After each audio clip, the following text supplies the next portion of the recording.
1.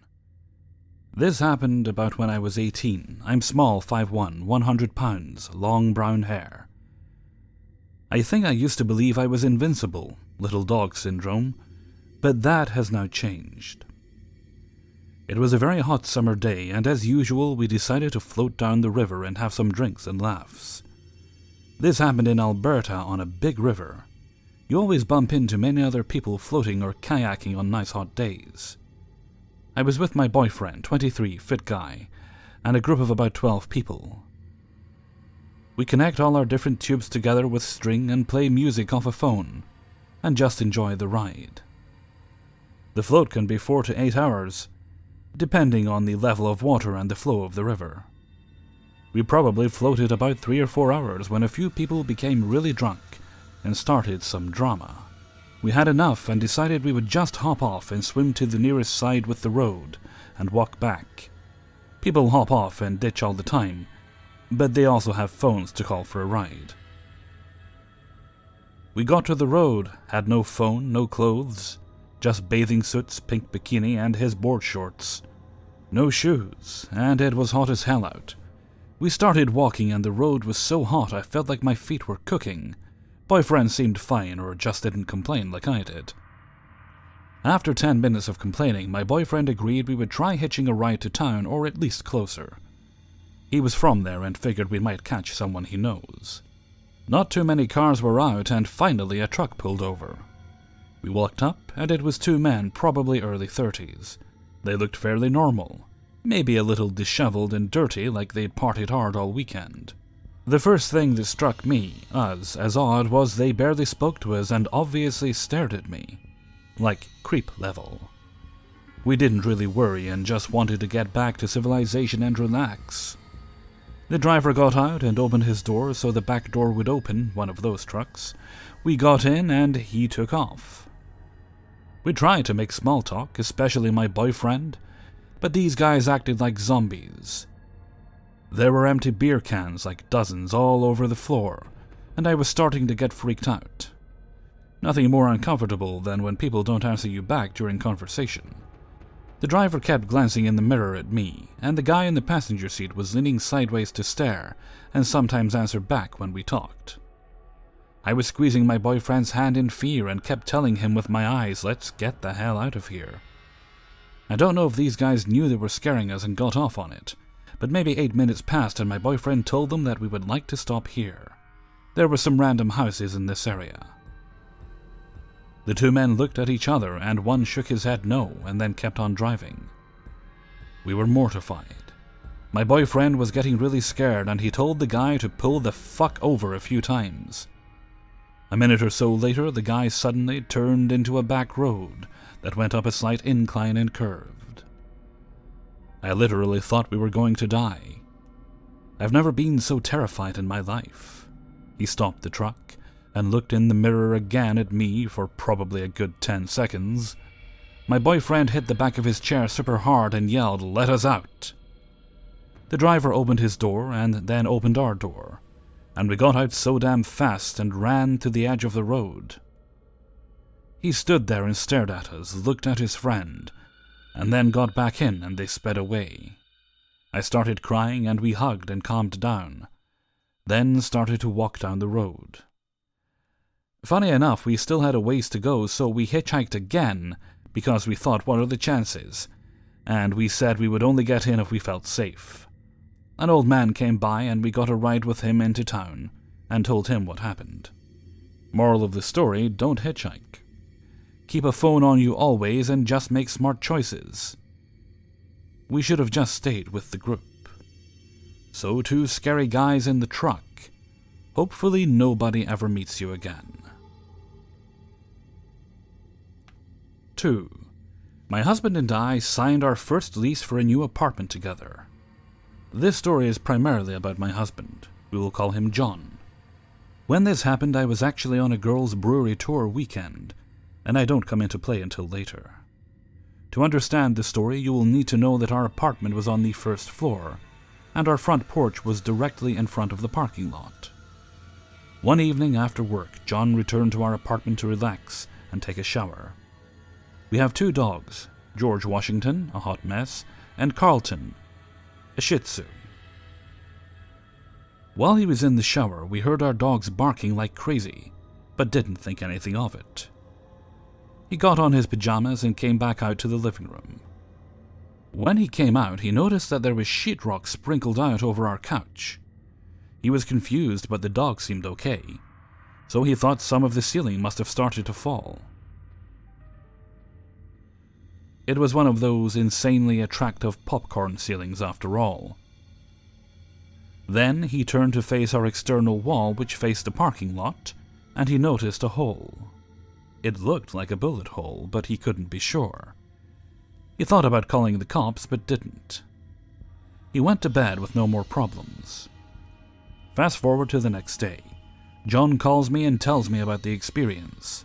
I start to freak out, and I'm thinking to myself, why in the world didn't you call the cops? I rushed back home to check on him, my doggos, and the mysterious hole in my wall. And upon arriving, I knew that it was 100% a bullet hole, and found its trajectory where it made impact further into the apartment. I went out to the parking lot to look for a shell casing, and sure enough, I found one belonging to a 9mm. There was a strong breeze blowing that day, and I didn't want it to blow away or for another car to run over it. So I called the cops and grabbed a plastic bag to put it in. I harnessed all of my knowledge from NCIS and Law and Order, and was sure to turn the bag inside out before picking up the casing. The cops came and filed a report, and later forensics came out with their steel rods and whatnot. They weren't ever actually able to find the bullet, though. We had some pretty shaggy carpet, so it may have gotten lost in that and vacuumed up later. I talked to some neighbors to try to figure out who the hell would shoot into our apartment. My husband and I are fairly boring people, and we certainly don't love risky lifestyles. After discussing the shooting with multiple people, I came to two conclusions. One, apparently drug dealers used to live in our apartment. Someone could have been coming back to handle old business. Two, earlier during the day when John was at work, our neighbor was in a scuffle with someone in the parking lot, and apparently a shot was fired into the air. Cops were called and came out, but everybody had scattered and nothing came of it. After talking to neighbors and cops, it seems most likely that whoever got into a scuffle with my neighbor earlier came back and mistakenly shot into our apartment as a warning or revenge. If that was the case, these morons shot into the wrong apartment. What really disturbs me is what the forensics guy told us. If someone had been sitting on the end of our couch, which we both did frequently, because our dogs are couch hogs, we would have definitely been shot. After this, we both said screw apartments and bought a house. Aside from a car break-in, multiple around the neighborhood, and my car, things are fairly uneventful, knocking on wood. However, all of these uncanny occurrences caused us to 1. Get a home security system, and 2. Stay strapped. So to the bad-aiming idiot who shot into the wrong house, let's not meet. And if we do by chance meet, I'm ready for you this time. 3. This is a story about an internet friend who made my life a living hell. Last chapter, I, Clover, talked about our first fight, with a lot of guilt-tripping just because I wanted to spend some time with my awesome boyfriend. After that fight, he was kinda silent to me. We didn't talk privately as much as we used to. Part of it was because talking to him was like walking on thin ice. I was constantly afraid of saying the wrong thing or triggering some panic attack, or that split personality thing on him. Also, I was afraid that he could easily turn some of the girls against me. Even though I liked talking to them a lot, we didn't know each other much longer than we knew him, so my word would have had the same weight as his, and I didn't want to make drama in that server, especially because it was Sparkly's server, not mine. I avoided confronting him most of the time. I tried to remain friendly and cordial, so no one would feel the sour mood I had around him. Days went by and things were peaceful. I avoided the voice chats when I saw that it would be just him and me on it. Aside that, slowly I let my guard down and we were talking via messages on the chat as we used to before the fight. But there was something that slowly started bothering everyone on that server. It didn't matter what the subject was. He would always try to make the conversations all about him. When we talked about art and comics. I do comics too. My profile picture is one of my characters. I don't post my comics because I'm a bit insecure about it. And then he would blabber about some edgy sexual story he was planning to make as a comic. Side note, that profile picture was a super well-drawn character. It is a bit odd that someone who had such matured skills would only be confident enough to use it as a profile picture, but not post their art anywhere else. One of us is going on a trip to an exotic place in a few days. Once I got drunk in a pub in Ireland, and when I woke up I was near a volcano in Chile. And the volcano was erupting. This is not me exaggerating, he actually said that. I was talking about having a hard time drawing a Ferris wheel for one scene in my comic. I feel you. I have to draw a vintage carousel for my comic. What a coincidence, right? It was like he wanted to be superior on everything we talked about. Anytime someone would talk about something interesting in their life, he would butt in with something about himself. The things he would say about himself were like, his life was a bunch of queer-bait sport anime tropes condensed into one single pot. He told us that his parents were dead and that he had to live by himself in Japan, doing part-time jobs to pay the bills and school tuition. Of course, he was a top student and the best athlete in the swimming team. Don't forget that he had a rival from another team who confessed that all the rivalry talk was because deep inside he had a crush on him. How could I forget that even though he was the top student and captain of the swimming team, he was also a badass who would get into fights outside of school and never lose. And he graduated from college in Japan in less than 3 years, already qualified to be an animal neurosurgeon without being a veterinarian. He said he managed doing so much in so little time by having insomnia and studying almost 24/7. Apparently the professors in that college didn't sleep as well, I'm guessing. Detail: he couldn't talk in Japanese even though he studied in Japan from junior high to college. When he said he could just write and read in Japanese, he posted a sentence in Japanese that was so weirdly written that it sounded like something you would find in a poorly made Google Translate knockoff. He also didn't know what the words he wrote in Japanese meant individually, when I asked why he chose certain words for the sentence. As time went by, I noticed that Sparkly wasn't talking much on the chat. I assumed that it was because she was busy, since she has bills to pay and all. Gaki, on the other hand, was feeling uneasy with that.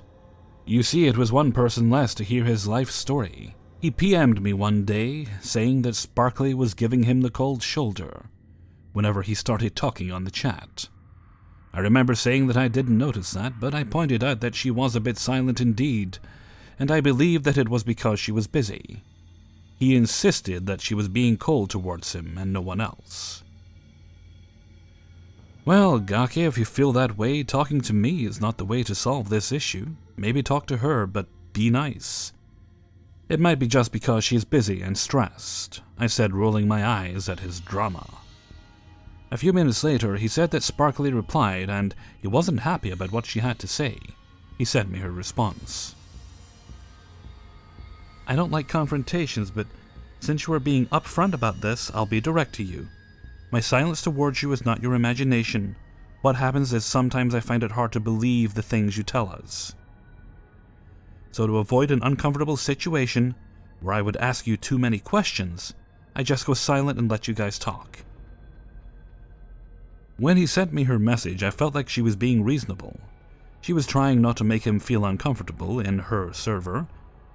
She was being silent on the server she made to talk and have fun with us to avoid making him uncomfortable. Of course, it didn't matter to him. I tried to calm him down, but in vain. I spent days thinking I did something wrong, and I did nothing at all. It might serve as the push I need to leave that server. Bro, calm down, she's just being cautious. I know her for some time, and she is cautious with everyone. Don't take it personally, dude. She doesn't know how much of a trigger this is to me. When someone calls me a liar, it triggers me. My mom spent 10 years abusing me psychologically, saying that everything I say is an endless string of lies. That's pretty messed up of your mom, dude. I know it triggers you, but you have to understand where she is coming from. I can tell that this is not personal. Sparkly and I come from a very close background. She's just cautious, dude. If I leave that server, Bird, Gaki's friend who Sparkly was pestered to add in the server, and never engaged in any conversation there, said he would follow me. For more context, a few days before he was bragging that his real-life friends would follow him wherever he goes. If he decided to move from the UK, his friends would drop their careers and families to follow him. I told him that if one of my friends did that for me, I would slap them on the face, since I want them to pursue their own dreams and have a life of their own. He didn't like that response that day. I think he felt that he hadn't much of a grasp on me anymore. So by talking about Bird, I think he hoped that I would leave Sparkly's server with him, like a loyal puppet. But all I did was say, "Oh, okay," and didn't show any interest in being blindly loyal to him. He flipped his shit and I decided to let him cool his head.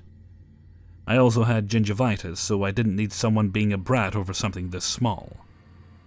The next day, Gaki sent me a PM saying he was getting in an airplane for a trip to Ireland. I just wished him a safe trip and went to my dentist appointment. I came back with painkillers and antibiotics. The thing about me taking medicines is that I get a bit sleepy when I take them. Probably due to my low blood pressure and the fact that I almost don't take medicines. But the dosage wasn't big or alarming. It was a weak gingivitis. He sent me a message saying that he was in the hotel and everything was fine. Oh, by the way, I'm a bit sleepy now due to my antibiotic and painkiller, so if I don't reply, it's because I took a mini nap. Antibiotics? Why are you on antibiotics? Gingivitis. It sucks, but at least the dosage is not strong, so it's chill. Go rest, Clover. We'll talk tomorrow. Can't sleep much now. I'll go out in an hour or so. Today is my boyfriend's sister's birthday dinner. Free food. Well, that's not smart of you. Thanks for worrying about me, but it's chill. We're only gonna eat some burgers and then come home. Also, his mom is a nurse, so I'm double safe. You are in no condition to go anywhere when you're drugged up like that. What did your boyfriend say about that stupid decision of yours? Bro, it's chill. I'm just slightly sleepy. We're just going to eat, and before anything else, my boyfriend has no authority over me. I decided to go, so he respects that, and said he will be by my side during the whole dinner. As I told you, I'm double safe. You say that your boyfriend is a great guy and all, but a good guy would never allow their lover to go anywhere drugged the fuck up. What? I just said I was a bit sleepy, dude. What's with the drugged up talk there? He's a good dude he supports and is super nice to me. I went to the dinner and had a super good time with my boyfriend's family. We ate a lot and I slept like a rock when I got home, to wake up with messages from Gaki dissing my relationship with my boyfriend, and saying that his family doesn't give a shit about me. He was flipping his shit because me, a grown woman, decided to go for a dinner under antibiotics that weren't even strong. Honestly, I was done with him already, and I knew that Sparkly knew his true colors now. So I was with the feeling of, at least one of the girls will believe me. Now I could fire back with no fear of losing all my newfound friends. My roommate, my boyfriend, and my brother all think the same about your boyfriend. In fact, my brother read our conversations and said that you should break up with him. Okay, now you are pissing me off. It is okay to call me stupid and talk shit about me with your friends. But talk about a dude you don't know and did nothing more than support me and make me happy. That is low. There was no shit talking. They just read our conversations and they formed their own opinions from your relationship with him. Oh, so for you and your friends, having a relationship based on mutual respect, dividing chores equally and supporting each other's ambitions, counts as an abusive one. You keep on making the wrong choices all the time. You have opportunities to make the right choices and always go for the wrong ones. I'm guessing the right choices for him are those that only benefit him and not me. Dude, I choose to do what makes me regret less in the future. I do whatever is better for me. Each one gives me what they have. I can't give what I don't have. Clover, you need to have your priorities straightened up. You are 25, an adult, so act like one and own the shit you cause. So why are you sticking with me if I'm that bad for you? You live in denial. You have to realize you have a problem and take an action to fix that. Are you serious? You're the one with shit tons of problems, but decide to make drama over me doing normal stuff, and I am the one with a problem. My brother has a sub-major in psychology, and he said that you have problems. Of course, a dude that doesn't know me can diagnose me through Discord messages, that you chose what you wanted to show. Side note, some days before, he had told us that his brother in specific graduated in astronomy when we were talking about astrology. I didn't point that out because I was just curious about what crap he would try to pull on me. He didn't diagnose you. He just said that it's weird how you put your shit aside and pretend that it doesn't exist to begin with. Here comes a secret for you. When you're an adult, you have to set your priorities. I just avoid unnecessary drama. I have real-life problems to take care of, you know. I doubt that with all my gut. When you crack permanently, don't come crying to me.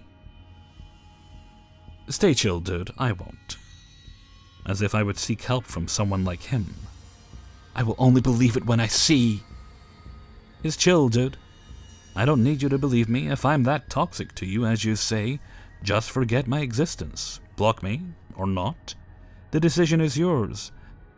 And for all that you said to me these days, that's the most likely course of actions you'll have. I was internally screaming, "Cry more, Gake, cry more." But I decided not to say anything else.